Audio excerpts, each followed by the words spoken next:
Hello friends, this is Dhruval Shah and I am Jay Khandar. As a part of a ThinkLab project, we have implemented a monitoring system which monitors temperature as well as light. For the temperature, as you can see, we have used an LM35 sensor which gives an analog output of temperature.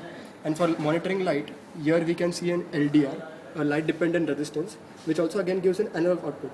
Both these analog outputs are given to the MUSI, wherein given to the MUSI channel 0 and channel 1, and from there using the analog to digital converter of the MUSI, we convert the analog value to digital values and display it on the LCD, as well as we are sending the same information via serial port to the computer, and we also plot the graph of the temperature variation and light variation on MATLAB.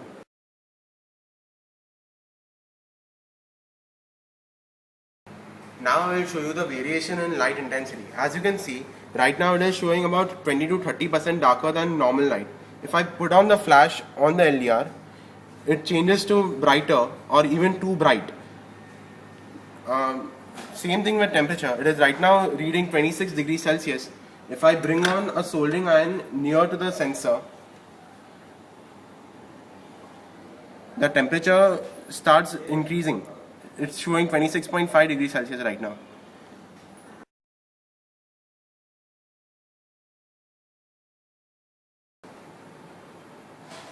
As my friend Jay told you, that we have interfaced the board through via a serial cable and interfaced it with MATLAB over here. We have written the code to plot the variations in temperature and light intensity. I will now run the code. It shows that a serial port has been initialized. It takes about 10 seconds to sample all the readings and plots them at the end of 10 seconds.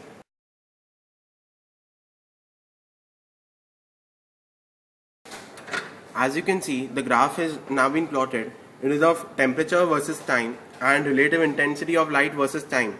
As you can see, the temperature remains fairly constant throughout, and there has been variation in light which has been shown in the graph.